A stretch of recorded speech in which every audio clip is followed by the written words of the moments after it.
Hello students, आज की video में डिस्कस करेंगे question answers. Class 9 subject English main reader book Beehive, Beehive से पोएट्री सेक्शन से आपकी बहुत ही इंटरेस्टिंग पोएम है rain on the roof by Coates किनी।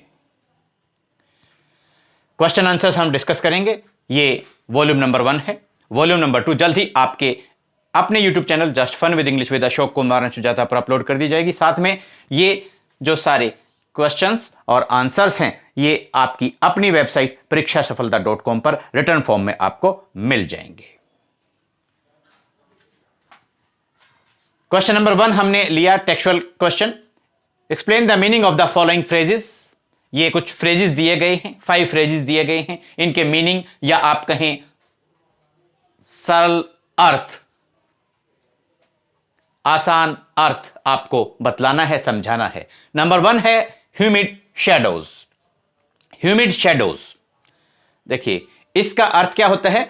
The dark clouds with a lot of water in them. Dark clouds, वो काले बादल जिनके अंदर बहुत सारा पानी भरा हुआ है। The dark clouds with a lot of water in them, या लॉट ऑफ वाटर अगर आप नहीं लिखते तो आप वाटर वेपर्स भी लिख सकते हैं। The dark clouds with a lot of water in them. Starry spheres, starry spheres का मतलब क्या है? Endless skies full of stars. Endless sky full of stars, अनंत आकाश जिसमें बहुत सारे तारे हैं। What a bliss, what a bliss, कौन सी चीज परम आनंददायक है? To lie in a cozy bed when it is raining outside, जब बाहर बारिश हो रही हो तो अपने आरामदायक गर्म बिस्तर में लेटना परम आनंददायक है। To lie in a cozy bed, या to lie in a warm bed, या to lie in a cozy warm bed, किसी भी तरीके से आप लिख सकते हैं। To lie in a cozy bed when it is raining outside. Next, a thousand dreamy fancies. Fancies means imaginations, कल्पनाएं, इनटू बिजी बीइंग स्टार्ट। इसका अर्थ क्या है? देखिए, a large number of images came to the poet's mind when he was lying in his cozy bed and it was raining outside.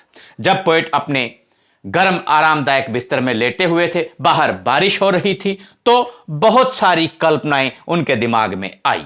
A large number of images came to the poet's mind when he was lying in his bed and it was raining outside. Next, a thousand recollections weave their air threads into woof. Woof means बाना, जिसके अंदर आप धागे से, वूल से, ऊन से दरी या ऐसी ही चीजें बनाते हैं। वूफ, बाना। A large number of recollections of the past begin to weave themselves in the poet's mind when he was lying in his cozy bed and it was raining outside. जब पोएट अपने आरामदायक गर्म बिस्तर में लेटे हुए थे, बाहर बारिश हो रही थी, तो पास्ट की, भूतकाल की बहुत सारी अच्छी यादें उनके दिमाग में आई।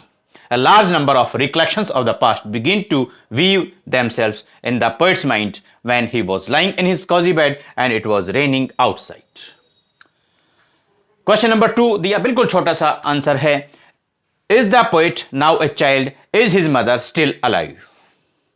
क्या जो पोएट हैं वो अब भी बच्चे हैं? और इसी में एक और क्वेश्चन पूछा, is his mother still alive, क्या अब भी उनकी मां जीवित है? आपने आंसर दिया no, the poet is not a child now. नहीं, पोएट अब एक बच्चा नहीं है। His mother is not alive, she is dead now. उनकी मां अब जीवित नहीं है, वो अब मर चुकी है।